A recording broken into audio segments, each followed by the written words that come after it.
તમામ દ્રશ્યો જોવા મળવાના છે, કભી ખુશી કભી ગમ. દેશમાં ઇલેક્શન ચાલે છે, મહારાષ્ટ્ર પણ ગુજરાત આખામાં વાવ. એક નામ બીકેનું હતું ને બીજું નામ અત્યારે ગેનીબેન ઠાકોરનું છે. ગેનીબેન શંકરભાઈ ચૌધરીની બંનેની શાખ દાવ ઉપર લાગેલી છે. બે વ્યક્તિ કહેતા આવે છે કે ગેનીબેનનું વધતું પદ રોકવા ભાજપે એડી ચોટીનું જોર લગાવ્યું છે. જીતશે તો જનતા, પરંતુ નેતા ચોક્કસ હારશે નક્કી છે. એટલે આખી બાજી માવજીભાઈએ બંનેની બગાડી નાખી છે.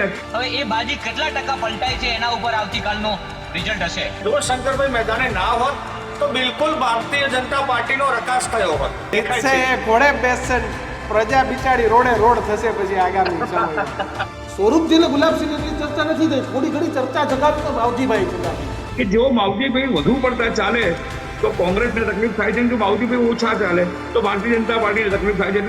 એટલે કાલે એ ફાઇનલ થઈ જશે, કોના વખાણ થશે અને કોની મશ્કરી થશે.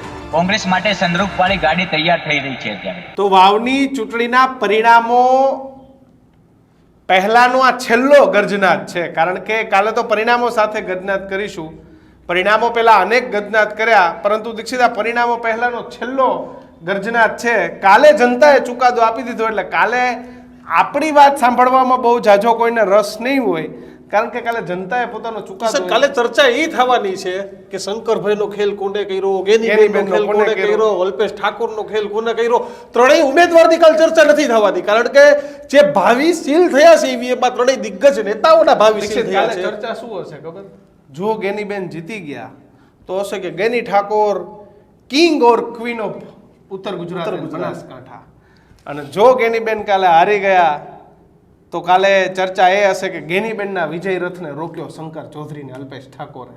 એટલે કાલે આ બે ચર્ચા કાલે હશે, પણ એ પહેલા આજે આપણે મજા આવે ચર્ચા કરી લે, કારણ કે કાલે આપણી એક બાજુથી બોલતી બંધ થઈ જવાની એટલે નક્કી છે. વધારે વાત નથી કરવી. વાવથી જ બનાસકાંઠાથી વરિષ્ઠ પત્રકારો છે તે આજે આપણી સાથે જોડાઈ ગયા છે. એક નહીં પરંતુ દિગ્ગજ અનેક પત્રકારો, રમેશ પટેલ સાથે જ દિલુ ચૌધરી, રાજ અને કાદરીજી આપણી સાથે જોડાઈ ગયા છે. બધા મિત્રોનું સ્વાગત છે. સૌથી પહેલા તમારી પાસે કેવો માહોલ છેલ્લી ઘડીનો? દીક્ષિતભાઈ, પહેલા જ આપના જોડે એક બેસીને શરૂઆત વાવની જયારે ઇલેક્શન કવર કર્યું ને ત્યારે મારા પહેલા જ શબ્દો હતા કે આ વાવની જનતાનો ખૂબ ખૂબ આભાર માનવો જોઈએ, ને આ પુણ્ય ભૂમિના આપ જે ત્યાં પધાર્યા હતા ને એ પુણ્ય ભૂમિના પ્રતાપે ગુજરાતનું મોવડી મંડળ ત્યાં હતું, કોંગ્રેસના બધા જ ત્યાં હતા, અને ઘણા સમયે લગભગ 1995-96 માં શંકરસિંહ વાઘેલા ત્યાં ચૂંટણી લડ્યા હતા રાધનપુરમાં. એ સમય થોડો એક ક્રેઝ હતો. એના પછી ઘણા સમયે એવું જોવા મળ્યું કે વાવ વાવ, આખા દેશમાં ઇલેક્શન ચાલે છે, મહારાષ્ટ્ર પણ ગુજરાત આખામાં વાવ. આટલા બધા કાંડ થયા, ગુજરાત આખામાં વાવ. એટલે માહોલની તો વાત જ છોડો. જેને કહેવાય ને કે બારે મેઘ ખાંગા હતા, વાવની જનતાને, બનાસકાંઠાને અને ગુજરાતની જનતાને. એક માહોલ એટલે એક 15 દિવસનો જે બધાએ દિવાળી પછીના સમયગાળો નીકાળ્યો છે ને, એક ઉત્સવથી ઓછો નહોતો આખી ચૂંટણીમાં. દિલુ, રસ્તામાં છો તમે, ક્યાંક જાતા લાગો છો, પણ કેવો માહોલ છે વાવમાં અત્યારે? હું વાવથી જ આવી રહ્યો છું ભાઈ, ભાભરથી જ આવી રહ્યો છું. વાવની અંદર અત્યારે એકદમ ઉત્સાહપૂર્વક માહોલ છે ને. બધા જ લોકો એવું વિચારી રહ્યા છે કે જે પક્ષમાં મતદાન કર્યું હોય એ પક્ષ જીતી જાય. કોઈ લોકો એવું સમજી રહ્યા છે કે ભાજપ જીતી જાય, અપક્ષ વાળા લોકો એવું વિચારી રહ્યા કે અપક્ષ જીતી જાય, કોંગ્રેસ વાળા એવું વિચારી રહ્યા કે કોંગ્રેસ જીતી જાય. ખેર જે જીતવું હશે એ જીતશે, પરંતુ હાલ તો લોકોમાં ઉત્સાહ છે ચૂંટણીને લઈ, અને લોકો એકદમ ખુશીમાં છે કે કાલે અમારી વિધાનસભાને અમને એક નવો ધારાસભ્ય બનશે, ચાહે કોઈ પણ મળે, પરંતુ અમને કાલે નવો ધારાસભ્ય મળશે અને અમારી વાવની જનતાનું ચુકાદ પણ ક્યાંક આગળ જશે અને સોંપાશે. એવી બધી ચર્ચાઓ હાલ વાવ અને ભાભર પંથકમાં ચાલી રહી છે. રાજકાલે કોનો ખેલ થશે, કોનો ખેલ બગડશે? આવતીકાલે 12 કલાક બાકી છે ત્યારે ઈવીએમ માં સીલ થયેલા ભાવે ખોલવાના છે. તો કાલે તમામ દ્રશ્યો જોવા મળવાના છે, કભી ખુશી કભી ગમ. અને જે પ્રકારે અત્યાર સુધીના ગ્રાઉન્ડ એનાલિસિસ, ચર્ચાઓ, વિચારણાઓ, ઔપચારિક રીતે ચર્ચાઓ આપણે જે પણ કરી એ માત્ર ચર્ચાઓ કરી, પરંતુ સાચો ખેલ કાલે પડવાનો છે. અને વાવના સાહેબ પણ કાલે મળવાના છે. નવા સાહેબ કોણ મળે છે એ તો પેટીઓમાં સીલ છે, પણ આપણે જે રીતના એનાલિસિસ કર્યું, જે રીતના આંકડાઓ મેળવ્યા, એ જોઈને ચોક્કસથી જે સ્થિતિનું અત્યાર સુધી આપણે ચર્ચાઓને વિચારણાઓ કરી છે એ સ્થિતિ મારું માનવું છે કે અકબંધ રહેવી જોઈએ. પરંતુ છેલ્લી ઘડીની વાત કરવામાં આવે તો ક્યાંક ખેલ આમથી આમ થઈ શકે છે. એ છેલ્લી રાતની વાત છે અને 2 દિવસ પહેલાની પણ વાત છે કે એમાં તમે જોયું હશે કે મહત્વના જે વોટ બેંક હતી ભાજપની, એ અપક્ષ માવજીભાઈ ઉભા રહ્યા અને ખેલ ક્યાંક બગડ્યો તો ભાજપનો પણ ક્યાંક ને ક્યાંક શંકરભાઈ ચૌધરી જ્યારે મેદાનમાં ઉતર્યા અને 12 કલાકમાં 3 સમાજોની મજબૂત સભા કરીને તે બાજી થોડા ઘણી પલટાઈ હતી. હવે એ બાજી કેટલા ટકા પલટાઈ છે એના ઉપર આવતીકાલનું રિઝલ્ટ હશે.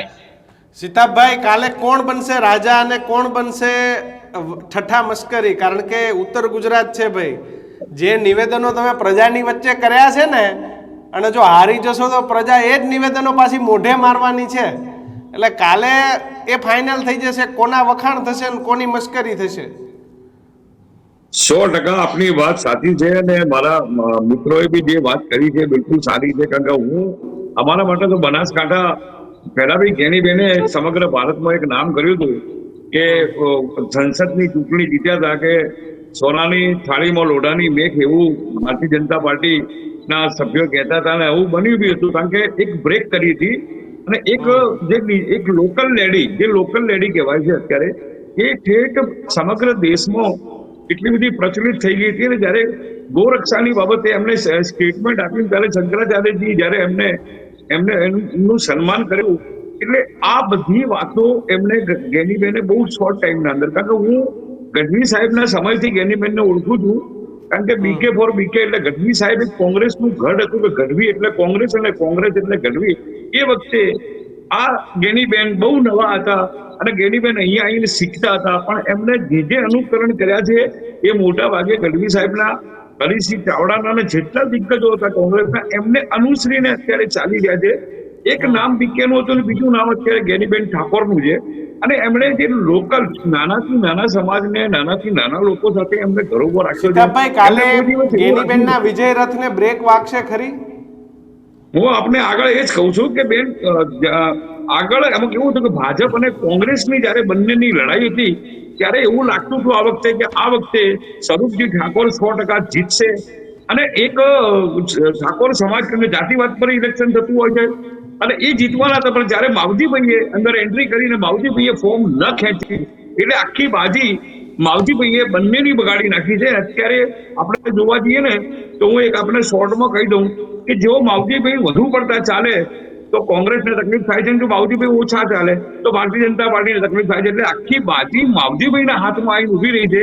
હવે ઇતર સમાજ ભાઈએ જે રીતે કીધું કે છેલ્લા 2 દિવસ શંકરભાઈએ ખરેખર દબાઈને મહેનત કરી છે. 3 જે સમાજો છે મોટા, આ 2 મોટા સમાજો પછીના 3 સમાજો છે એના અંદર ખૂબ મહેનત કરી છે. શંકરભાઈ કેટલા અંશે ગાબડું પાડ્યું છે એના ઉપર છે. કારણ કે અત્યારે દલિત છે, રબારી સમાજ છે, પ્રજાપતિ સમાજ છે અને બ્રાહ્મણ સમાજ છે. આ 4 સમાજમાં કઈ બાજુ વધુ પડતો જોક છે એ દેખવાનું રહ્યું અત્યારે. કારણ કે ઇતર 2 મોટા સમાજો તો એમની રીતે હતા, ઠાકોર સમાજ પણ વેચાઈ ગયેલો હતો, ચૌધરી સમાજ પણ વેચાઈ ગયો હતો. હવે બાકીના ઇતર સમાજ કોની તરફેણમાં છે અને શંકરભાઈ કેટલા અંશે કામયાબ થયા છે તો જ પરિણામ આવશે. બાકી બેની લડાઈમાં ત્રીજો ફાવે એ રીતની વાત જે થાય છે, પણ ત્રીજો માણસ બંનેના ખેલ બગાડે એવું છે. બિલકુલ. રમેશભાઈ, કોને શું બુક કરાવે? પરંતુ કિશન, બેની લડાઈ અને 3 દિગ્ગજ નેતાઓ છે તેનું ભવિષ્ય ઈવીએમ માં સીલ છે. આપણે ડેવંતી કહેતા આવે છે કે ગેનીબેનનું વધતું કદ રોકવા ભાજપે એડી ચોટીનું જોર લગાવ્યું છે. તો તેની સાથે જ માવજી ચૌધરીને ચૌધરી સમાજના વધુ મત મળ્યા તો શંકરભાઈના ભાવિનો ફેસલો પણ આવતીકાલે થઈ જવાનો. બિલકુલ. તો માવજી ચૌધરીને ચૌધરી સમાજના મત મળ્યા તો શંકર ચૌધરીનું ભવિષ્ય એ થોડું ખતરામાં. જો સ્વરૂપજી ઠાકોર હારશે તો અલ્પેશ ઠાકોરના ભવિષ્યનો ભારતીય જનતા પાર્ટી ફેસલો કરશે આગામી સમયમાં. અને વાવથી કોંગ્રેસ હારશે તો ગેનીબેન ઠાકોરનું જે વધતું કદ છે એ અટકશે. એટલે શંકર ચૌધરી, અલ્પેશ ઠાકોર અને ગેની ઠાકોર એનું વચન અને વર્ચસ્વની લડાઈમાં આવતીકાલે કોની જીત થશે એ માત્ર ને માત્ર નક્કી વાવની જનતા કરશે. એટલે કરી લીધું છે કિશન નક્કી. રમેશ, વચન અને વર્ચસ્વ દેવંથી આપણે આ ચર્ચા કરતા આવ્યા છે. છેલ્લી ઘડીએ પણ આ ચર્ચા કોનું વટ, કોનું વચન અને કોનું વર્ચસ્વ ચાલશે. હું આપણે પહેલા પણ જ્યારે આપણા જોડે ચર્ચા થઈ ત્યારે જ કહેતો હતો કે વાવમાં કોણ જીતશે તો જનતા, પરંતુ નેતા ચોક્કસ હારશે નક્કી છે. શંકરભાઈનું ભવિષ્ય પણ દાવ ઉપર લાગેલું છે. હા, શંકરભાઈનો એટલો એક પ્લસ પોઈન્ટ ખરો કે જો શંકરભાઈ મેદાને ના હોત તો બિલકુલ ભારતીય જનતા પાર્ટીનો રકાસ થયો હોત. આ વાત શ્યોર છે. એટલે શંકરભાઈ ચૌધરીનું ત્યાં થોડું પ્લસ છે, પણ ભાજપની મોવડી મંડળની પણ હાર ગણાશે જો અહીંયા ગુલાબસિંહ જીતશે તો. એટલે મોટા નેતાઓના ક્યાંક કોઈને લીલીબેનની સહીના અભરખા રહી જાય છે કે પછી આપણે જોઈએ કે ડિસેમ્બર પછી મંત્રીમંડળનું વિસ્તાર થવાનું છે, એમાં સ્થાન પામે છે. બીજું જ્ઞાનીબેનને પણ, જ્ઞાનીબેન જો અહીંયા પોતાના સમાજના 30 થી 35% વોટ જો લાવવામાં સફળ રહે તો જ એવું મનાય કે જ્ઞાનીબેને કોંગ્રેસ માટે કામ કર્યું. નહીતર તો પાછું એમ થઈ જશે કે જ્ઞાનીબેન પણ એમના ઠાકોરના જે પેલા શું કહેવાય કે સ્વરૂપજી ઉભા હતા એટલે એમને પણ સમાજમાં ફોકસ કર્યું નથી. એટલે ઘણા બધાનું ભાવિ અધરતાલ છે. અહીંયા બીજાને તો શાંતિથી ઊંઘ આવશે, પરંતુ આ 3 નેતાઓ જે આપ નામ બોલ્યા છો ને, એમને આજની રાત એ સૌથી મોટી અને એક ભયાવક રાત એક તો રહેવાની છે. માવજીભાઈએ પર્સનલી શંકર ચૌધરીની ઊંઘ ચૂંટણી પહેલા ને ચૂંટણી પછી બે રીતે માવજીભાઈએ તો બગાડી જ નાખી છે શંકરભાઈની ઊંઘ. હા, ચોક્કસ શંકરભાઈને તો ટેન્શન. અરે ભાજપને એક હું બીજો મહત્વના સમાચાર પણ આપું કે અંબાજીમાં ભાઈ વિપુલભાઈ ચૌધરીની પણ મીટિંગ થઈ, બરાબર, અને એ પણ આના સંલગ્ન જોવામાં આવે છે. ક્યાંક ભાજપ પણ શંકરભાઈને બેકડાઉન કરતા ભાઈ વિપુલભાઈ ચૌધરીને પ્રમોટ ના કરે ભાજપમાં, એટલે ચૌધરી સમાજમાં પણ એમનું જો કદ વધશે તો શંકરભાઈનું ઓટોમેટિકલી ઘટશે. એક ગ્રુપ એવું પણ વિચારે છે. એટલે આખી ચૂંટણી એક અનિશ્ચિતતાના ખેલ વચ્ચે ઘણા આ 3 નેતાઓના ભવિષ્ય ઉપર એક લટકતી તલવાર બંને 3ને ચોક્કસ કરી દીધી છે. મીઠાઈઓ બની છે, ડીજે બુક થયા છે, ઘોડા, પછી શીરો શું કહેવાય શીરો આ બનાસકાંઠામાં ને ઉત્તર ગુજરાતમાં આમ શીરો એટલે એક આપણું જૂનું વ્યંજન છે. હા, મીઠાઈના તો ખબર નથી, પરંતુ એક વસ્તુ ચોક્કસ છે કે કોંગ્રેસ તરફથી ડીજે ના ઓર્ડર અપાણા છે.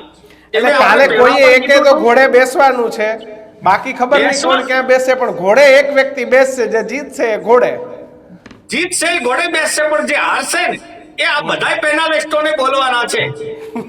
જો એમના ધાર્યા પરિણામ ઉલટું આવ્યું તો આ બધો દોષનો પોટલો આપણા માથે જ લેવાનો છે. પરંતુ આપણે તો સત્ય કાલે જે છે આપણને દેખાય જીતશે છે. એ ઘોડે બેસશે ને પ્રજા બિચારી રોડે રોડ થશે પછી આગામી સમયમાં, એ નક્કી છે. પ્રજાનું કોઈ નથી પણ બિચારી. દિલુ, સવાલ એ છે કે સૌથી વધુ ચર્ચા શંકર ચૌધરી, ગેનીબેન ઠાકોર અને અલ્પેશ ઠાકોરની થઈ. સ્વરૂપજી ગુલાબસિંહ એટલી ચર્ચા નથી થઈ. થોડી ઘણી ચર્ચા જગાવી તો માવજીભાઈ જગાવી. ઉત્તર ગુજરાતના રાજકારણમાં અપક્ષ એટલું જ અપક્ષ છે તે એટલું જ મહત્વ રાખે છે. ત્યારે આપણે માવજી દેસાઈ વખતે પણ જોયું, અને પેટા ચૂંટણીનો 2009 બાદ એક સિનારિયો રહ્યો છે કે સત્તા પક્ષ વિરોધી એટલે કે જે વિપક્ષમાં હોય એ જીતે છે. આ સિલસિલો ઉત્તર ગુજરાતની જનતાનો કેમ અને આ ચારના ચર્ચામાં કેમ? 2 સવાલ મારા દિલુ. જો એક તો બનાસકાંઠાની જનતા છે, બનાસકાંઠાની જનતાને કળવી બધા માટે અઘરી છે. બનાસકાંઠાની જનતા ક્યારે શું કરે એ કોઈને ખબર હોતી નથી. જે માવજીભાઈ દેસાઈ ભાજપમાંથી હારી ગયા હતા એ જ માવજીભાઈ દેસાઈને અપક્ષમાં જીતાડી નાખ્યા, એ જ બનાસકાંઠાની જનતા. ત્યારબાદ જે સમગ્ર ગુજરાતની અંદર નરેન્દ્ર મોદીનો માહોલ ચાલતો હતો, બધા એક તરફી નરેન્દ્ર મોદી હિન્દુત્વ કરતા હતા, એ તો બનાસકાંઠાની સીટે ગેનીબેનને જીતાડી નાખ્યા. આજ બનાસકાંઠાની જનતા છે એનું કોઈ ઘણીવાર આજ વાવની સીટ ઉપરથી ભેમાભાઈ ચૌધરી પણ જીતેલા છે. એના પછી અપક્ષની અંદર ઘણા બધા નેતાઓ જીતેલા છે, ઘણા બધા આગેવાનો જીતેલા છે અને ઘણા બધી સમાજના આગેવાનો જીતેલા છે. તો આ બનાસકાંઠાની જનતા છે. બનાસકાંઠાની જનતા એ ક્યારે શું નક્કી કરી દે છે એ કોઈ નક્કી નથી હોતું. પરંતુ ગેનીબેન શંકરભાઈ ચૌધરીની બંનેની શાખ દાવ ઉપર લાગેલી છે. જો ભારતીય જનતા પાર્ટી અને સ્વરૂપજી જીતે છે તો અલ્પેશભાઈ ઠાકોર અને શંકર ચૌધરી પ્લસ થશે, અને જો ગુલાબસિંહ રાજપૂત જીતે છે તો ગેનીબેન પ્લસ થશે, અને જો જે હારે છે એમના કરતા નુકસાન એમના આગેવાનોને વધારે પડશે. કારણ કે ટિકિટ કંઈક ને કંઈક એ જગ્યાએથી આવતી હોય છે. સ્વરૂપજીની જે ટિકિટ આવી એમાં એવું માનવામાં આવે છે કે શંકરભાઈ ચૌધરી અને અલ્પેશ ઠાકોરની જીદના કારણે આવી. એવી જ રીતે ગુલાબસિંહને જે ટિકિટ આવી એમાં એવું માનવામાં આવે છે કે ગેનીબેનના જીદ અને લીલી ઝંડીથી આવી. તો હવે એમના ઉમેદવારો આવી જાય છે તો સ્વાભાવિક છે કે પ્રદેશ લેવલે, પાર્ટી લેવલે, લોકોના લેવલે, બધા લેવલે નુકસાન તો એમને જ પડવાનું છે. દિલુ, માવજી ચૌધરીના જીતના ચાન્સ કેટલા ટકા? માવજીભાઈ ચૌધરીના જીતના ચાન્સ અત્યારે ગ્રાઉન્ડ ઉપર દેખાઈ રહ્યા નથી.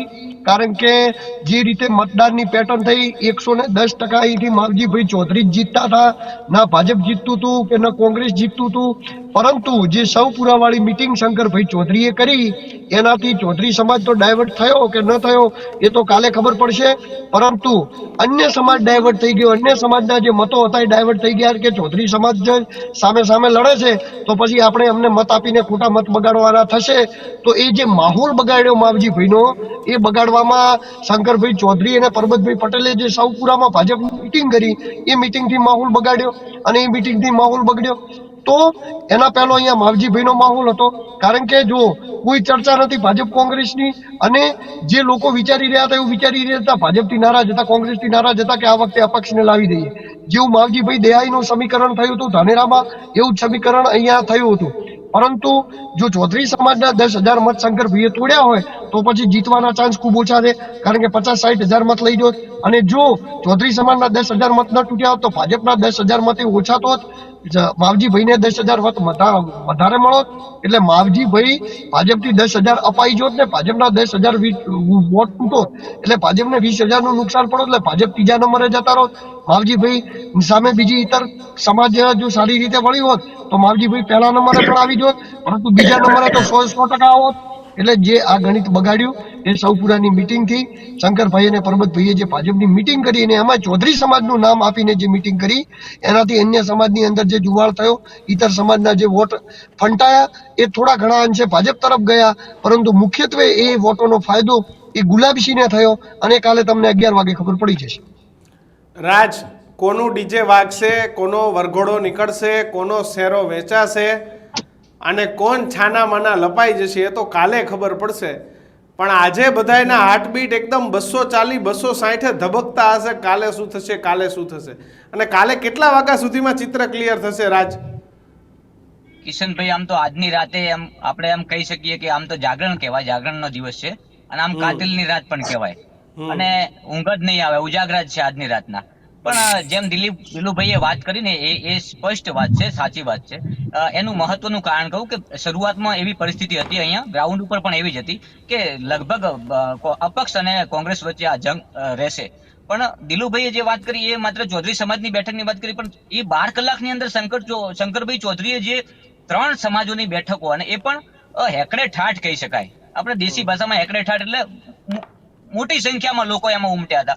હવે આ 3 બેઠકો એટલે બ્રહ્મ સમાજની બેઠક એમાં પણ શંકરભાઈ ચૌધરી હાજર રહ્યા અને એના પછી રબારી સમાજની બેઠક એમાં પણ શંકરભાઈ ચૌધરી હાજર રહ્યા અને ચૌધરી સમાજની જે સૌપુરામાં બેઠક હતી એમાં તો 10,000 થી વધારે લોકો ઉમટ્યા હતા અને એમાં પણ એકલા ચૌધરી સમાજને એ બેઠકમાં પણ ઘણા બધા બીજા સમાજોના લોકો આવ્યા હતા. તો અહીંથી એક ચિત્ર એવો સ્પષ્ટ થતું હતું કે હવે જે કમિટમેન્ટ વોટો છે જે ભારતીય જનતા પાર્ટી સાથે સંકળાયેલા છે, ખાસ કરીને ચૌધરી સમાજના, તો અહીંયા શંકરભાઈ ચૌધરી ઘણા બધા વોટ ડાયવર્ટ કરી ગયા.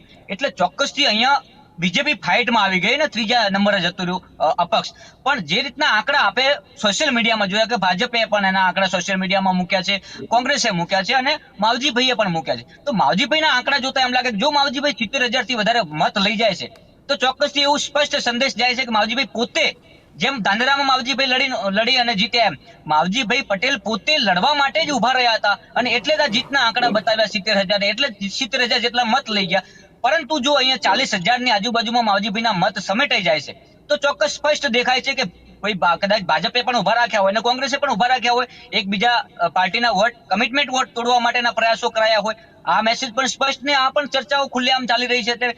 પણ જે ઈવીએમમાં ભાવિ સીલ થયા છે એ આવતીકાલે 11 વાગ્યા પહેલા સ્પષ્ટ થવાના છે. કભી ખુશી અને કભી ગમના માહોલ પણ સર્જાવાના છે અને જે રીતના 8 જિલ્લા પંચાયતોના આંકડાકીય માહિતી આપણે અત્યાર સુધી મેળવી તો મને એવું લાગે છે ચોક્કસથી કે વાવ અને સુઈગામની જે 4 જિલ્લા પંચાયતો, 6 જેટલી જિલ્લા પંચાયતો છે એમાંથી મને એવું, મારું ગણિત એવું કહે છે કે ગુલાબસિંહ રાજપૂત 15,000 થી વધારેની લીડ લઈને આવે છે. બિલકુલ. અને કાલથી રાજભાઈ તમારે બધાને ઉજાગરા ઓછા થઈ જશે. કાલથી તમારે ઘણી શાંતિ થઈ જશે. તમારે દિલુભાઈને, સીતાભાઈને, રમેશભાઈને બધાને શાંતિ થઈ જશે. કિશનભાઈ, વાત બિલકુલ સાચી છે, પણ મને તો એવું લાગે મારે તો ઊંઘવું જ નથી હવે, પછી આ જ કરવું છે. એટલે કહી શકાય કે તમે જેટલા જાગૃત રહો એટલો સમય, અત્યારે સમય છે, જે આ સમય આપણો બનાવો હોય તો આપણે જાગતું રહેવું પડે અને ચોક્કસ રહેવું જ પડે જાગતું. એવું ના હોય કે આવું બધું ઇલેક્શન હોય તો જાગતું. સતત વ્યક્તિ જ્યારે જાગતું રહે છે, આપણે થોડા નેતા છે મત લઈને હુઈ જવાનું છે, આપણે રોજ જવાનું છે, પ્રજાના આ અવાજ બધું બનવાનું છે. સભાઓ, રેલીઓ બધું બંધ થઈ જશે ને દિલુભાઈ, બધું બંધ થઈ જશે કાલથી. કાલ જીતની છેલ્લી સભાઓ થશે. સીતાભાઈ, આજે છેલ્લી રાત ઉજાગરાની બધાય માટે. ના ના સાહેબ 100% વાત છે, પણ હવે પત્રકારત્વ ક્ષેત્ર એ એવું છે ને કે એના માટે ઉજાગરા હોય જ છે, કારણ કે ચૂંટણી તો ચાલે છે, પણ ગમે ત્યારે કોઈ મોટી ઘટના બનતી હોય છે તો ઉજાગરા તો થાય જ છે સાહેબ. એટલે આપણા માટે ઉજાગરા નવી વસ્તુ નથી, પત્રકાર માટે ઉજાગરા નવી વસ્તુ નથી, કારણ કે ઘણી વખતે અમારે મોટી ઘટનાઓ બનતી હોય છે, અમે રાત્રે નીકળી જઈએ છીએ સ્થળ પર. એટલે કે ઓવરઓલ જોવા જઈએ ને તો અત્યારે જે માહોલ વાવમાં છે ને એવો અમારી જે વડામથક પાલનપુરમાં પણ એવું જ છે. અત્યારે ચોરેને ચર્ચા એ જ ચર્ચા ચાલી રહી છે કે કાલનું પરિણામ શું આવશે, કાલનું પરિણામ શું આવશે, કારણ કે જે તજજ્ઞો છે, જે રાજકીય પંડિતો છે, એમની આજુબાજુ ટોળા જ જોવા મળે છે, અને એ દ્રશ્યો મેં જોયા છે. પણ હું એક આપને કહી દઉં કે ગઈ વખતે જે સંસદના અંદર આ જ રીતની શંકરભાઈએ છેલ્લી કક્ષાની જે મહેનત કરી હતી, જે ભાઈએ કીધું એ પ્રમાણે 100%ની વાત છે, કારણ કે સીધે સીધો હિસાબ હતો ભાજપ અને કોંગ્રેસ અને માવજીભાઈ વચ્ચે ફાઇટ હતી, 3જા નંબરે જે આવતા હતા. પણ શંકરભાઈએ જે 2 દિવસ સતત મહેનત કરી અને જે કાબડા પાડવાની કોશિશ કરી, એના પછી થોડું ચિત્ર બદલાયું છે. બિલકુલ. રમેશભાઈ, આપણે અગાઉ અનેક વખત વાત થઈ, હવે બનાસ ડેરીમાં પણ ભલે કઈ થાય કે ન થાય, તમે કીધું કિશન ભલે કહેતો હોય, બાકી બધા કહેતા હોય ચૂંટણી પૂરી થઈ, પણ આપણી એક વાત નક્કી છે કે હવે ચૂંટણીની શરૂઆત થઈ. બનાસકાંઠામાં રાજકારણની તો શરૂઆત થઈ ઉત્તર ગુજરાતમાં, કારણ કે માની લો કે ગુલાબસિંહ જીતી જશે તો અલ્પેશ ઠાકોર, શંકર ચૌધરી સાથ નથી બેસવાના, અને ગેનીબેન એટલે કે ગુલાબસિંહ હારે છે તો ગેનીબેને સાથ બેસવા વાળામાંથી નથી, તો હવે પછીનું રાજકારણ ક્યાં જોવું છો? હવે પછીના રાજકારણમાં જોવા જઈએ તો સહકારી માળખામાં નજીકના સમયમાં બનાસ ડેરીની ચૂંટણી છે. માવજીભાઈએ ભાજપના અંદરથી વિદ્રોહ કરી, એ ચૌધરી સમાજના હતા, શંકરભાઈ સામે વિદ્રોહ કરી, આપણે તો એવું જ કહી શકીએ ને, વિદ્રોહ કરી અને પક્ષમાં એક મેસેજ ઉપર સ્ટન્ટ આપી દીધો છે એમનો કે ભાઈ હવે અમે એક વ્યક્તિના અંડરમાં નથી. હવે ઘણા બધા વ્યક્તિઓને હું ઓળખું છું કે જે શંકરભાઈ થોડાક નારાજ છે, એમની બધાની યુનિટી થશે અને આ યુનિટી ડેરી ઉપર પ્રભાવ પાડશે, અને સહકારી માળખાના ચૂંટણીઓ ક્યાંક એના પહેલા કદાચ જિલ્લા પંચાયત, તાલુકા પંચાયત થઈ જાય તો એનામાં પણ જો માવજીભાઈને હજુ પણ વહેલું છે કે ના મનાવી લે, અથવા શંકરભાઈ એમના કોઈ પણ કાર્ય જે કરવાની પદ્ધતિ ના બદલાવા આવે, તો જિલ્લા પંચાયત અને તાલુકા પંચાયતમાં પણ ભાજપને મોટો ફટકો પડશે. એટલે તો હું ઘણી વખત કહું છું કે માવજીભાઈના ઉભા રહેવાથી ને ચૂંટણી લડવાથી બનાસકાંઠામાં ચૂંટણીની શરૂઆત થઈ છે. દિલુ એક પરંતુ કિશન અત્યારે બધું લાગી ગયું છે. રાજે જે 8 સીટનો જિક્ર કર્યો હતો એ 8 સીટ ઉપર નાનકડું વિશ્લેષણ એટલે કે મીઠા સીટ પર ભાજપને લીડ મળે તેવા એંધાણ, પરંતુ કિશન ધારી લીડ મીઠા સીટ ઉપરથી ભારતીય જનતા પાર્ટીને નથી મળતી, કારણ કે પાતળી સરસાઈથી મીઠા સીટ પરથી ભાજપને લીડ મળશે. એક્ઝિટ પોલ છે તે આ કહી રહ્યો છે, એક એક સીટ, તમામ સીટની આપણે વાત છે તે કરવામાં આવી રહી છે કિશન, પરંતુ જે સડવા સીટ છે ત્યાંથી પણ ભારતીય જનતા પાર્ટીને લીડ મળશે. મીઠા સીટ પર પણ ભારતીય જનતા પાર્ટીને પાતળી સરસાઈ છે તે કિશન મળવાની છે. બિલકુલ. તો સણવા અને મીઠા બંને પર ભારતીય જનતા પાર્ટીને લીડ, જ્યારે મોરવાડા સીટ પર મતદારો મોટા કન્ફ્યુઝ દેખાયા. મોરવાડા સીટ પર 3 માંથી ક્યાં ઉમેદવારને વધુ મત મળશે ખબર નથી પડતી, તેને લઈને મોટી અસમંજસતા છે તે દેખાઈ રહી છે. સુઈગામના ચૌધરી સમાજના મત માવજીબાએ મોટા પાયે બગાડ્યા.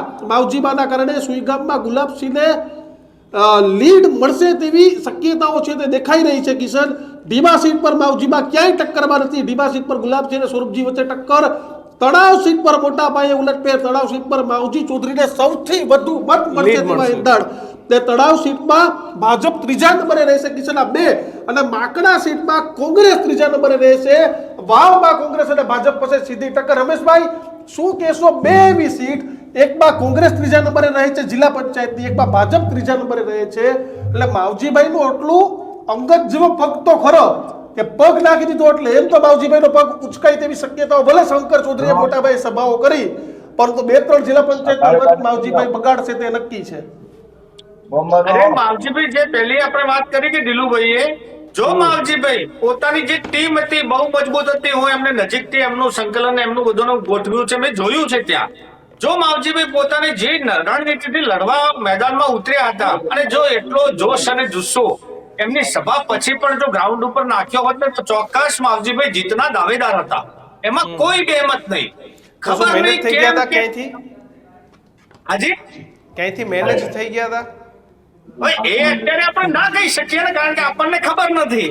પરંતુ આપ જોઈ લો, આપ દરેકને પૂછી શકો છો, વાવની જનતાને પૂછી શકો છો કે એક માહોલ હતો, એક પબ્લિકમાં કરંટ હતો. હું ત્યાં સભામાં હાજર હતો, પરંતુ છેલ્લા 2-3 દિવસ પોતે શાંત રહ્યા. ખબર નહીં કેમ એમનું ક્યાંક સમીકરણ સેટ ના બેઠું, અથવા એમનાથી કઈ રણનીતિક ચૂક થઈ ગઈ. નહીતર એટલા તો ચોક્કસ આપણે એના મોટા ગજાના દાવેદાર કહી શકીએ કે અપક્ષમાં પણ જો એમને નેટવર્ક અને એમનું નેટવર્કિંગ સારું ગોઠવ્યું હોત તો એ જીતના દાવેદાર હતા. બિલકુલ. રાજ, આપ કંઈક કહેવા માંગતા હતા પણ બઝર વાગી ગયું. બિલકુલ, એક ફોન આવ્યો છે એટલે એવું જણાવ્યું કે કોંગ્રેસ માટે સનરૂફ વાળી ગાડી તૈયાર થઈ રહી છે અત્યારે. બહુ મહત્વના સમાચાર. સનરૂફ વાળી એમ? હા, બિલકુલ સનરૂફ વાળી ગાડી તૈયાર થઈ રહી છે. અને ચોક્કસથી અત્યાર સુધી આપણે દીક્ષિતભાઈ જે આંકડા મેળવ્યા છે એમાં સ્પષ્ટ દેખાય છે કે ગુલાબસિંહ રાજપૂત બાજી મારશે.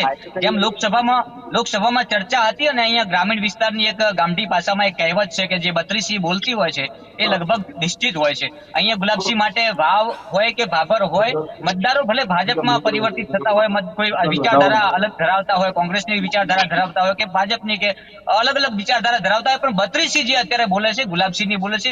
સોશિયલ મીડિયામાં સૌથી વધારે મારો ચાલતો હોય તો ગુલાબસિંહના વિજયનો મારો ચાલી રહ્યો છે. એટલે ચોક્કસથી મને એવું લાગે છે કે અહીંથી ગુલાબસિંહ બાજી મારી જશે. પરંતુ ક્યાંક ને ક્યાંક જે મેં વાત કરી કે 15,000 થી વધારે જે 6 સીટમાંથી લીડ લઈને ગુલાબસિંહ ભાભરમાં એન્ટ્રી મારશે, ને ભાભર સીટ 15,000 થી વધારે લીડ સ્વરૂપજીને આપે છે, ને તો 19-20 થવાની સંભાવના છે.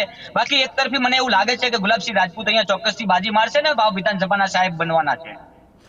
દિલુ, એક વિડીયો વાયરલ થયો હતો છેલ્લી ઘડીએ, એટલે માનો કે 12:30 વાગે બપોરે પરિણામના દિવસે થઈ ગયો હતો. ત્યારબાદ ઠાકોર સમાજે સોશિયલ મીડિયામાં આમ તેમ આડી અવળી જગ્યાએ ગુલાબસિંહનો વિરોધ કર્યો હતો. તે વિડીયો કેટલી અસરો કરશે?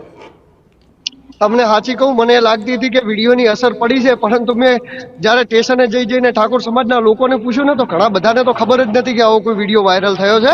કારણ કે જે વિડીયો વાયરલ થયો છે એમાં કોઈ એવું ઇન્ટેન્શનલી હતું નહીં, બરોબર, પણ કદાચ ધ્યાન નહીં પડ્યું હોય. બાકી ગુલાબસિંહ એવા માણસ નથી કે કોઈ એમને બોલાવે ને ન બોલે, પરંતુ કદાચ એમનું ધ્યાન આ તરફ નહીં પડ્યું હોય. અને જે એમને વાતચીત કરી હતી કે જે ગુલાબ ખીલશે, તો એ કદાચ એમને એટલા માટે કહ્યું કે મને આશીર્વાદ આપો જીતના, તો એમ કીધું કે ના, હું ગુલાબ જીતશે અને ગુલાબ ખીલશે. તો હસી મજાકમાં એક સારા ટ્યુનિંગ હોય છે નેતાઓને, જેવું આપણે સમજીએ ને એવું નથી હોતું. જો માવજીભાઈ ને ગેનીબેન એકબીજાને મીઠાઈ ખવડાવતા દેખાયા, શંકરભાઈ અને ગેનીબેન એકબીજાની ગાડીમાંથી ઉતરતા દેખાયા, તો આ બધા જ સમીકરણો છે ને એ ક્યાંક ને ક્યાંક એકબીજાના સંબંધો સારા હોય છે. નેતાઓ તો અહીંયા આપણે વિરોધ કરતા હોઈએ છીએ, લોકો વિરોધ કરતા, બાકી નેતાઓ તો વિધાનસભાની અંદર બેસી અને એકબીજા સાથે જમતા હોય છે. એટલે નેતાઓને કોઈ વિરોધ હોતો નથી. માટે જે સમીકરણો છે અને જે રચાયું છે, તો એ જોતા તો ક્યાંક એવું લાગ્યું કે વિડીયોથી નુકસાન યુવાનોમાં પડ્યું છે, ઠાકોર સમાજના યુવાનોમાં જે મતદાન કરવા. પણ ત્યાં સુધી મને એવું લાગ્યું કે મતદાન મુખ્યત્વે થઈ ગયું હતું.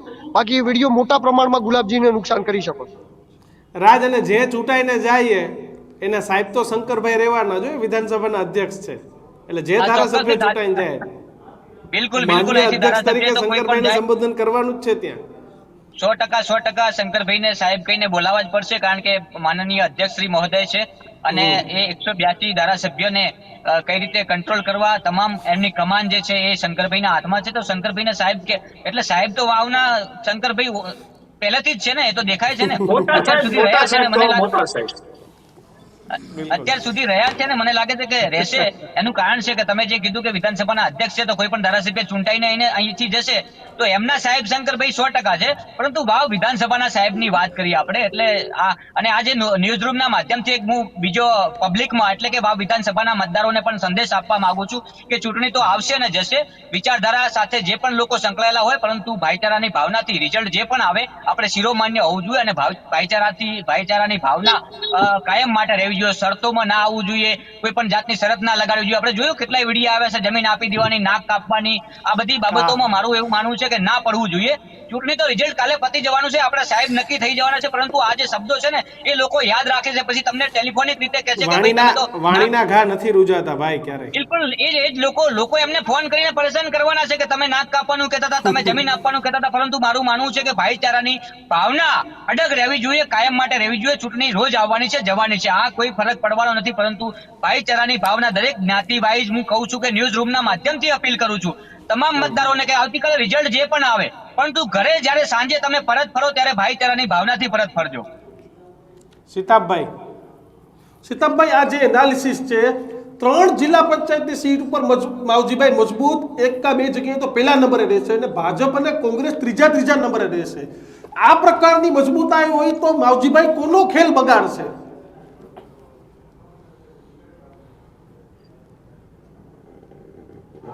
વધુ મતદાન થયું છે અને એ સૌથી વધુ મતદાન સીધું કોંગ્રેસ તરફી થયું છે.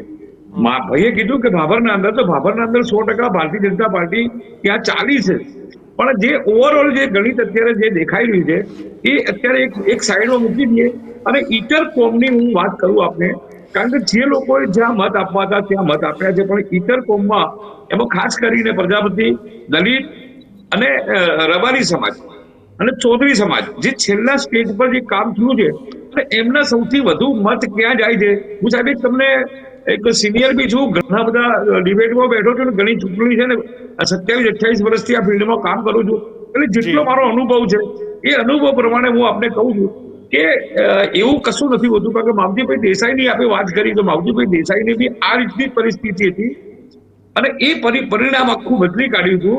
આપણે માનીએ છીએ કે અત્યારે બિલકુલ ફાઇટમાં 3જા નંબરે મિત્રો જે મૂકી રહ્યા છે, પણ મારી દ્રષ્ટિમાં અત્યારે હું એમ કહું છું કે જો ઇતર કોમના અને ચૌધરી સમાજના સૌથી વધુ વોટ લઈને જો નીકળતા હોય તો બેની લડાઈમાં ત્રીજો ભાવે એમાં ઘણા સિનિયરો ત્યાંના જે ઉંમરલાયક વ્યક્તિઓએ જે કીધું છે એમાં કોઈ ખોટું નહીં પડે.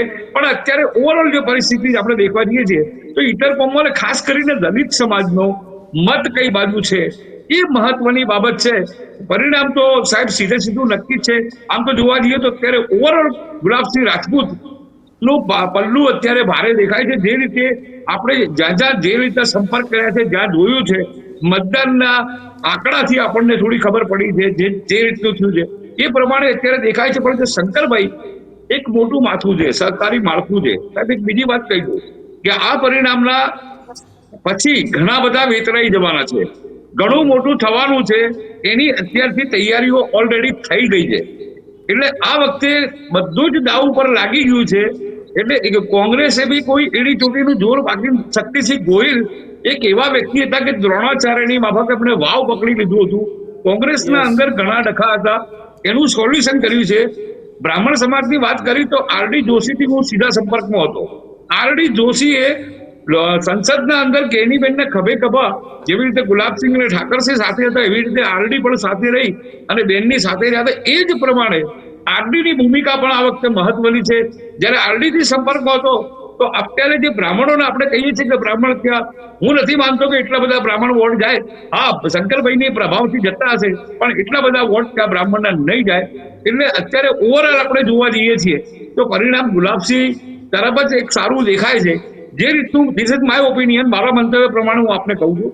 પણ પરિસ્થિતિ ઇતર કોમની છે. ઇતર કોમ ક્યાં છે સાહેબ, એના પર આખું પરિણામ ફરી શકે છે. 100% તમારી વાત સાથે બિલકુલ સહમત કે ઇતરોના વોટની ચર્ચા અને એનું એનાલિસિસ પરંતુ છેલ્લી ઘડીએ વાવના રાજકારણને લઈને સૌથી મોટા સમાચાર આવ્યા છે. આધારભૂત સૂત્રએ ગાંધીનગરથી મોટી માહિતી જે આપી છે.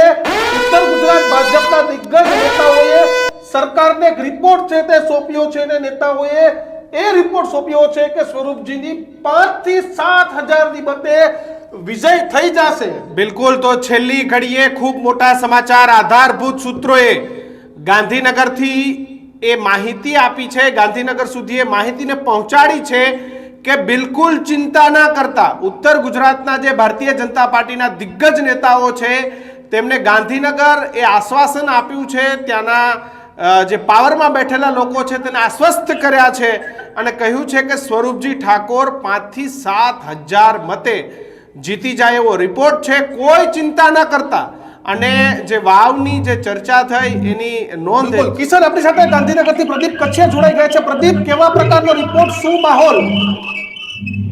અત્યારે આધારભૂત સૂત્રો પાસેથી જે માહિતી આવી રહી છે તે માહિતીના આધારે વાવની વિધાનસભાની પેટા ચૂંટણી હતી કે જે પેટા ચૂંટણીની અંદર ખરાખરીનો જંગ જે છે તે ખેલાયો હતો અને હવે આ જંગની વચ્ચે જ મહત્વના સમાચાર ગાંધી આધારભૂત સૂત્રો દ્વારા જે માહિતી આપવામાં આવી હતી એ માહિતીના આધારે આ બેઠક ઉપર સ્વરૂપજી ઠાકોરે 5 થી 7 હજાર મતથી જીતી જાય એ પ્રકારના રિપોર્ટ આવ્યા છે. અને આ રિપોર્ટ ગાંધીનગરથી એટલા માટે સામે આવ્યા છે કે સોમનાથની અંદર જે ચિંતન શિબિર ચાલી રહી છે જી. એ ચિંતન શિબિરની અંદર પણ આ બેઠકની ચર્ચા થઈ હતી અને એ ચર્ચાના આધારે ગાંધીનગરના આધારભૂત સૂત્રો કહી રહ્યા છે કે સ્વરૂપજી ઠાકોરે 5 થી 7,000 મતના લીડ સાથે જીતે બિલકુલ. તેવા રિપોર્ટ સામે આવી રહ્યા છે અને ઉત્તર ગુજરાતના ભાજપના દિગ્ગજ નેતાઓ જે છે એ દિગ્ગજ નેતાઓએ સરકારને એક રિપોર્ટ સોંપ્યો છે અને એ રિપોર્ટમાં માહિતી આપવામાં આવેલી છે.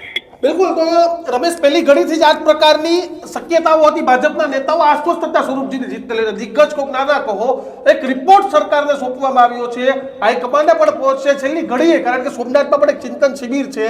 સૌથી મોટું ચિંતન વાવ જ છે. વાવ સિવાયનું કોઈ ચિંતન નથી. વાવની જીત થાય તો પણ ચિંતનના હાર થાય તો પણ આત્મચિંતન. આ બે ચિંતન રમેશ, પણ ભાજપ આશ્વસ્ત. હું માનતો નથી. આમ એકચ્યુઅલી સાચું કહું ને તો ભલે એ ઉપર ને મૂક્યા હોય, જે પણ ઉમેદવાર માની લો કે જીતનો દાવો કરતો હોય ને, એ સ્વાભાવિક છે કે એમ જ કહેતો હોય કે મારી ખુલ્લી જીત છે, યા 15-20 હજારની લીડથી હું જીતું છું. ત્યારે માંડ 2-5 હજારે જીતતો હોય અને કોઈ એમ કહેતું હોય કે ગમે એટલા વોટે પણ આપણે જીતી જઈશું, તો સમજી લેવાનું કે એ હારના દરવાજા એ બાજુના છે.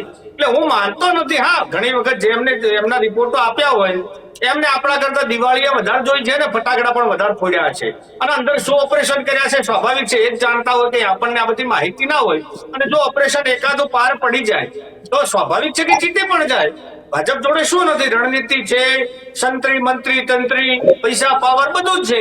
એટલે ક્યાંક એના પણ આંકડા સાચા હોઈ શકે, પરંતુ બહારની દ્રષ્ટિએ જોતા અને વાવની જનતાનો મૂળ જોતા જ્યાં જ્યાં હું ગયો છું ત્યાં પણ એ પ્રમાણે કહી શકું છું રમેશભાઈ, કે ખોટું હોઈ ત્યાંના શકે. નેતાઓએ સરકારને અસ્વસ્થ કરી હોય ગાંધીનગર, તો એમનેમ તો નહીં કરી હોય ને, કંઈક જોઈને જ કીધું હશે ને કે ચિંતા ના કરતા, એમ જીતી જશું. ના, ઘણી વખત પણ એવું થાય કે હારતા હોય તો કેવા થાય કે પછી આ તો માવજીભાઈએ છેલ્લા ટાઈમે આમ કર્યું, આમ થઈ ગયું, એ પણ હોય. આમાં કઈ જાજુ સમીકરણ બેસતું નથી. હા, પહેલા જો હું બોલ્યો કે ફટાકડા પણ એમને વધારે ફોડ્યા છે, દિવાળી પણ એમને વધારે જોઈ છે, એટલે સ્વાભાવિક છે કે એમની ગણતરીઓ એ પ્રમાણે હોઈ શકે છે.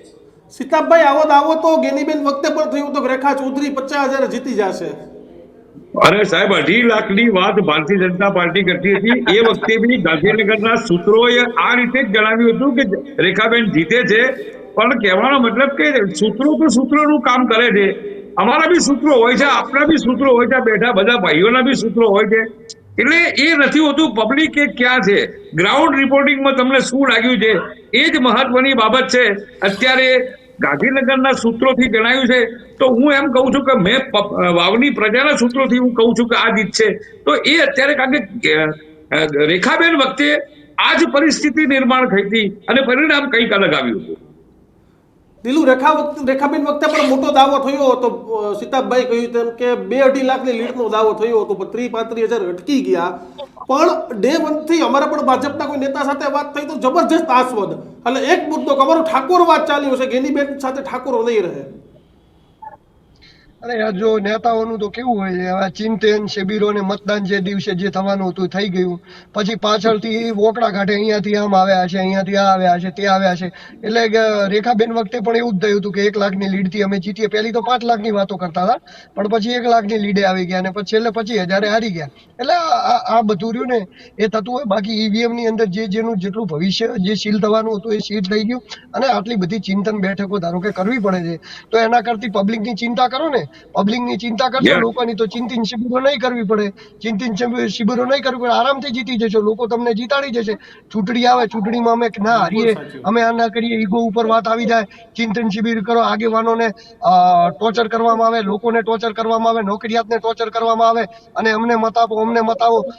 એક સીએમ થી લઈને કાર્યકર્તા સુધી બધા ગ્રાઉન્ડ ઉપર ઉતરી જાય. આ તો યાર કોઈ લાક્ષણિકતાઓ છે પાર્ટીની? આવું બધું કોઈ કામ કરતું છે? આવી રીતે કોઈ દેશમાં આવી રીતે ઇલેક્શન નથી. પરંતુ એના કરતા તમે ચિંતા જ તમારે કરવાની છે તો લોકોની ચિંતા કરો.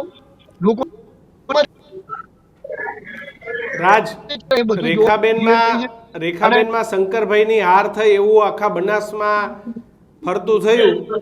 આ વખતે એવું થશે, પાછું શંકરભાઈનું થશે કે આ શંકરભાઈની આ વખતે શંકરભાઈની હાર થશે કે અલ્પેશ ઠાકોરની હાર થશે કે ગેનીબેનની હાર થશે? જેને ટિકિટ આપી છે એમની હાર થશે. રેખાબેન ને આમાં ટિકિટ આપણે શંકરભાઈ આપી હતી તો શંકરભાઈ ની હાર થઈ. આ વખતે સ્વરૂપજી ને ટિકિટ ધારો કે અલ્પેશભાઈ અને શંકરભાઈ આપી છે તો એમની હાર થશે. ગુલાબસિંહ ને ટિકિટ ગેનીબેને આપી છે તો ગેનીબેન ની હાર થાય. ટિકિટો વેચો, તમારા માણસને ટિકિટ આપો છો કે ભાઈ અમને ટિકિટ આપો ને એ જીતી જશે, તો પછી હાર થાય તો એની જવાબદારી એ નેતા ઉપર જ આવતી હોય છે ને. એમાં ક્યાં મોટી વાત છે? જો પરબતભાઈ પટેલ લડ્યા હોત ભાજપની અંદરથી તો હું તમને સાથી ટોકીને કહું કે 1.5 લાખ કે 2 લાખ વોટો એ જીતી ગયા હોત, બનાસકાંઠામાં ના હાર્યા હોત. પરંતુ રેખાબેનને લડાવ્યા, રેખાબેનને કોઈ ઓળખતું નતું, પ્રોફેસર હતા તો રેખાબેનને લડાવ્યા, તો રેખાબેનને લડાવ્યા એટલે રેખાબેન હારી ગયા. તો શંકરભાઈએ ટિકિટ છે દિલ્હી જઈને લઈ આવ્યા, તો પછી ભૂલનો ટોપલો શંકરભાઈ ઉપર જ ફૂટે ને. જે ટિકિટ લાવે આની જવાબદારી પણ આની લેવી પડે. તમે વિચાર કરો, સેન્સ પ્રક્રિયાઓ લે, કોઈ સેન્સ પ્રક્રિયા રેખાબેન ની લેવાઈ? કોઈને ખબર હતી કે રેખાબેન ને ટિકિટ મળશે? અરે ખુદ હિતેશભાઈને ખબર નથી, ડોક્ટર હિતેશભાઈ એમના હસબન્ડ, એમને ખબર નથી કે રેખાબેન ની ટિકિટ.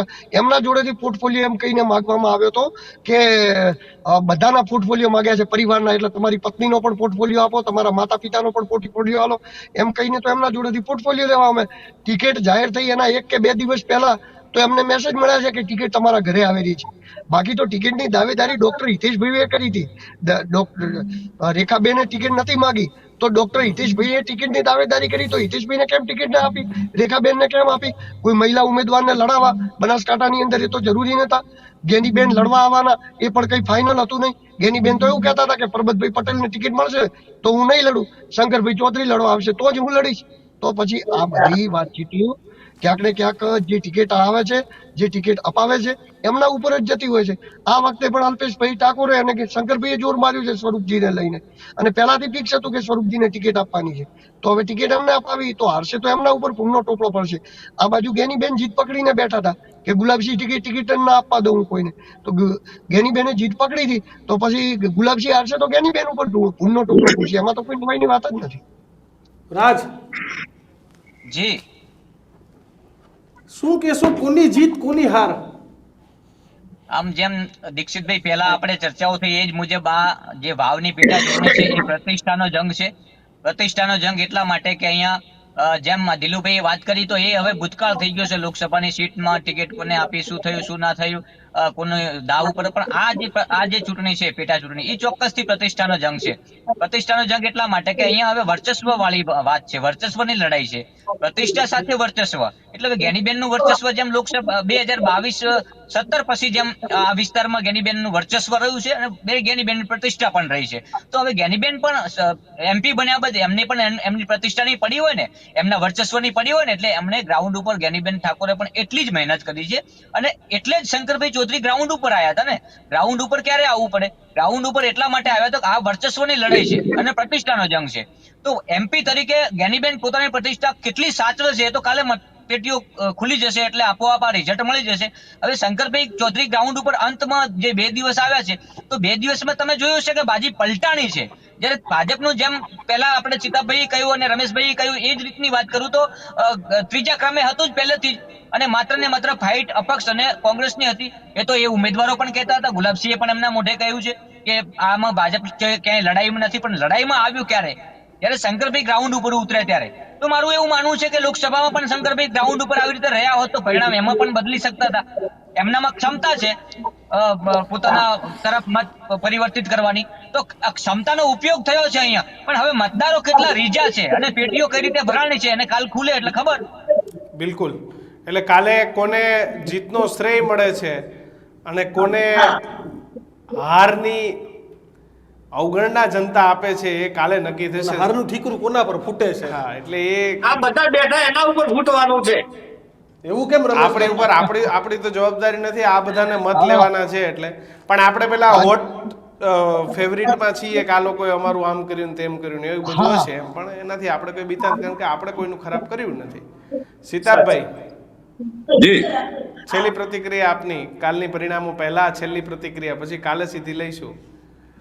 ના કઈ વાંધો નથી. ઠીકરું ફોડવાની તો વાત નથી. એવા તો પત્રકારને રોજ એક દુશ્મન પેદા કરે છે અને એની કોઈ ચિંતા, કોઈ ડર નથી. વર્ષોથી આ રીતના કવરેજ કરતા આવ્યા છીએ અને બીકે ગઢવીથી લઈને ઠેઠ અહીંયા નીચે સુધી કર્યા છે, એટલે એની કોઈ ચિંતા પત્રકારે કરવાની જરૂર નથી. આ નિડરતાથી પત્રકાર, નિષ્પક્ષતાથી પત્રકાર કામ કરતો હોય છે, એટલે એની ચિંતા નથી. બીજું આપણે કહી દઉં કે રાજ્ય સરકાર સતત ત્રીજી વખતે હેટ્રિક મારવાની હતી અને ગેનીબેને સંસદની સીટ જીતીને એમની હેડ્રિકને ત્યાં રોકી. એવી જ રીતે શરૂઆતમાં શંકરભાઈ હારી ગયા, એના પછી રેખાબેન હારે, એટલે 2 હાર થઈ ને હવે ત્રીજી હાર છે. હવે હેડ્રિક ગેનીબેન કરે છે કે શંકરભાઈ ત્યાં બ્રેક કરે છે, એ જોવાનું રહ્યું. હેટ્રિક કોણ કરે છે જોવાનું છે, એ પણ એક બહુ સાચી અહીંયા વાત પણ છે. કિશનભાઈ અહીંયા પણ હેટ્રિક ની વાત છે ને. આ ત્રીજી વાર જો કોંગ્રેસ જીતે તો અહીંયા પણ હેટ્રિક થવાની છે. આ તો કોંગ્રેસની હેટ્રિક થવાની છે. અને હેટ્રિક હોય શંકરભાઈની ત્રીજી હાર થશે ને હેટ્રિકમાં. એકવાર પોતે હારે, આજે બીજી વાર ભારતમાં પણ રેખાબેન હેટ્રિક હારે, થાય. ત્રીજી વાર જે હારે સ્વરૂપજી. એટલે હું તો 17 પછી 22 માં હાર જ માનું છું, કારણ કે તમે બેઠક બદલાવીને ગયા છો. તો એ હેટ્રિક થઈ તમે ગઈ જીતતા હોત તો વાવથી જ લઈ હોત. તમને ખબર હતી કે વાવ જીતાતું નથી, એટલે તમે થરાદ સીટ લડવા ગયા દિલ્હી. હાલ જયારે બંનેની લડાઈ ચાલે છે ને, બંનેની અત્યારે ગેનીબેનની બંનેની જે લડાઈ ચાલે છે એના અંદર 2 હાર ત્યાં સામે આવેલી છે અને 1 જીત અહીંયા આવેલી છે. હવે આગળની જીત કોની છે જોવાનું રહ્યું. એટલે જે બેઠક બદલી એ તો સમજૂતી કરાર જ હતો, તેના લોકોને ખબર છે કે તમે ત્યાં જતા રહો, બાકી પાછી લડાઈ એની એ જ રહેશે. એટલે બે નહીં લડ્યા ને શંકર રમેશ, મારો એક સવાલ છે તમને કે માવજી ચૌધરીવાદ ચાલ્યું છે કે અલ્પેશ ઠાકોરને કથિત તથાકથિત ઠાકોરવાદ ચલાવવાનો પ્રયત્ન કર્યો? ઠાકોરવાદ, કારણ કે ભાજપે જે રિપોર્ટ આપ્યો છે ને ઠાકોરવાદનો ઉલ્લેખ છે કે 80% જેટલા ઠાકોરો આપણી સાથે રહ્યા છે. ના, હું એ વાતે સંમત નથી, કોઈ પણ સંજોગોમાં નહીં. અલ્પેશભાઈ ઠાકોરનો વર્ચસ્વ વાવ વિધાનસભા પર નહોતું. એ ભલે વાતો બધાય કરતા હોય. હા, થરાદ થઈને જે પાલનપુર સાઈડ બધા આપણે ડીસા બાજુ જતા રહીએ, ત્યાં એમનો જે એકેટીએસ હતી ને, ક્ષત્રિયની સેનાની ઠાકોર સેના જે બની હતી, ત્યાં વર્ચસ્વ હતું. વાવમાં તો ચોક્કસ ગેનીબેનનો જ પડઘમ હતો. એટલે ઠીક છે કે સ્વાભાવિક છે, સ્વરૂપજી હતા એમના ઠાકોર ઉમેદવાર, એટલે થોડા ઘણા વોટ ડિફરન્ટ આ બાજુ લાવ્યા હોય, બાકી 80% ન લઈ જાય. બીજી વાત કે માવજીભાઈ ચૌધરીનો ચૌધરીવાદ ચાલ્યો તો વસ્તુ આ પણ ખોટી છે. માવજીભાઈ ચૌધરીની જે ચૌધરીએ સપોર્ટ કર્યો એનો મતલબ એવો થતો હતો કે ત્યાં ટિકિટ ચૌધરીઓને નથી આપી એટલા માટે વિરોધ હતો, બરાબર. એનો આશય હોય નતો કે ત્યાં ચૌધરીઓના હતા. હા, માવજીભાઈને બીજી બધી જ સમાજોના વોટ, સિદ્દીકભાઈ પણ ત્યાંના આજુબાજુના માહિતી આખા વિસ્તારથી પરિચિત છે, બધાને ખબર હશે કે દરેક કોમ્યુનિટીમાં માવજીભાઈ ચાલ્યા હતા. બિલકુલ. તો બઝર વાગ્યું. ફરી એક મોટા સમાચાર, વાવ બેઠકના પરિણામોની છેલ્લી ઘડિયા સમાચાર. વાવની ચૂંટણીને લઈને કરોડો રૂપિયાનો સટ્ટોએ સટોડિયાએ રમી નાખ્યો છે. વાવના ભાભરમાં જે સટોડિયાઓ છે એ સક્રિય થયા છે. ભાભર એ સટોડિયાઓનું એપી સેન્ટર છે. દીક્ષિત, ભાજપ અને કોંગ્રેસ બંનેનો ભાવ એક સરખો થઈ ગયો છે. એટલે સટોડિયાઓ પણ વાવની ચૂંટણીમાં ક્યાંક મૂંઝાયા છે, ક્યાંક પાછા પડ્યા છે. સટોડિયાના મતે માવજી ચૌધરી એ ભારતીય જનતા પાર્ટીના વોટ તોડશે. ભાભર અને થરાદ ભાભરના સટોડિયાઓ વિશ્વ પ્રખ્યાત સટોડિયાઓ છે દીક્ષિત, કારણ કે એમનાથી સારો સટ્ટો બિલકુલ રમેશ, કોઈ ના રમી શકે. અને છેલ્લી ઘડીએ સટોડિયા મૂંઝાઈ ગયા છે અત્યારે. આ તો સટોડિયા લાઈવ બેસતા નથી, બાકી રાજકીય વિશ્લેષક મારા દીકરા એ હોય, કારણ કે એને તો ખબર છે કે પૈસા ક્યાંથી લેવાના છે ને ક્યાંથી નથી લેવાતા. એટલે આ સટોડિયાએ બનાસકાંઠાની ચૂંટણીમાં છવી 400 સુધી સટોડિયાએ પહોંચાડી હતી લોકસભા વખતે. એટલે આ વખતે એક સરખા ભાવ કરી અને બનાવવા માંગે છે, બગાડવા માંગે છે. સટોડિયા સેફ થઈ જવા માંગે છે કે આપણે નુકસાન નથી કરવું. ના, એક બીજી વસ્તુ કહું, ભાભર ના અંદર સટ્ટા બજાર આવેલું. સટ્ટા બજાર એ શેર બજાર નથી, પહેલા તમે સમજો કે એના આંકડા થોડા 12 પાટિયા મારેલા છે કે આનો ભાવ આટલો, નાનો ભાવ આટલો. આ તો છે નહીં.